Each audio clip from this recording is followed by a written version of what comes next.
동남아시아에서 중국의 경제적 존재감이 축소되는 모습을 보이고 있습니다.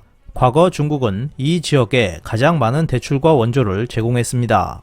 하지만 최근에는 다른 나라에 밀려 점점 중국의 존재감이 희미해지고 있습니다. 중국이 자국의 뒷마당격인 이 지역을 향한 돈을 아끼면서 시진핑과 그 세력들이 꿈꾸던 세계 지배는 점점 멀어지는 모습입니다.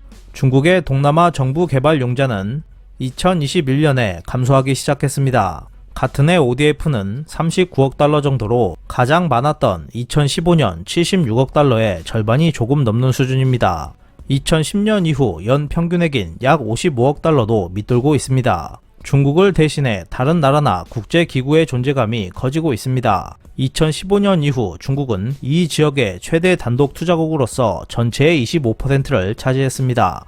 하지만 최근에는 14%까지 떨어졌습니다. 실제로 중국의 투자는 정점을 찍은 이후 급감해 지금은 아시아개발은행과 세계은행에 1위 자리를 내주었습니다. 한국의 경우 동남아시아 지역에 지속적으로 투자를 진행하면서 2015년 이후 누적액이 중국의 절반을 넘어서고 있습니다. 중국의 누적 투자액은 약 379억 달러입니다. 동남아시아를 향한 한국의 누적 투자액은 약 200억 달러가량이고 일본은 약 280억 달러 정도 됩니다. 그 다음으로 독일, 미국, 호주, 프랑스 순으로 많고 누적 투자액은 54억 달러에서 85억 달러가량 됩니다. 중국의 투자 감소는 해외 투자 순위 변동에 영향을 주진 않았습니다. 동남아시아는 지리적으로 중국과 가깝고 무역 루트 그리고 국방의 관점에서도 중국에 매우 중요한 곳입니다. 말레이시아처럼 중국의 1대1로 구상의 소극적인 나라도 있지만 중국 자금에 모두가 일제히 눈을 돌린 것도 아닙니다. 그렇기 때문에 중국이 투자를 줄이고 있다는 것은 경제와 금융 문제를 안고 있다는 것을 다시 한번 보여주고 있다고 할 수 있습니다. 최근 경제 데이터를 보더라도 중국 자금이 동남아시아로 유입될 가능성은 매우 낮아 보입니다. 골드만삭스는 중국 부동산 개발 부분, 특히 부동산 개발 기업들의 파산 위기 영향이 꼬리를 물고 있음을 강조했습니다.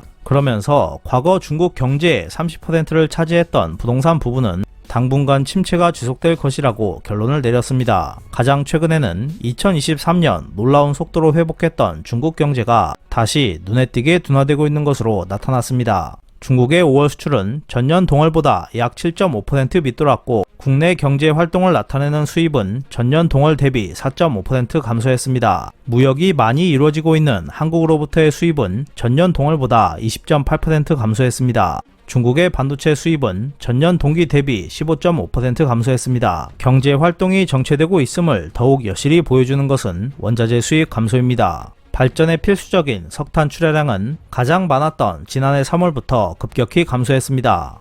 유럽은 이미 경기 침체로 돌아섰을 가능성이 있고 미국 경제도 조만간 경기 침체 위기에 직면할 것이라는 의견이 많습니다. 그리고 중국이 경기 부양책을 속속 내놓고 있지만 주요 수출 부문이 곧바로 회복되지 않을 수도 있습니다. 실제로 시장은 중국의 실질 성장률 목표 5%를 달성하기 어려울 것으로 예상하고 있습니다. 이와 같이 경제적 제약에 직면한 중국이 동남아에서 과거의 위상을 되찾는 것은 지금으로선 불가능할 것으로 보입니다. 이상 피커TV였습니다.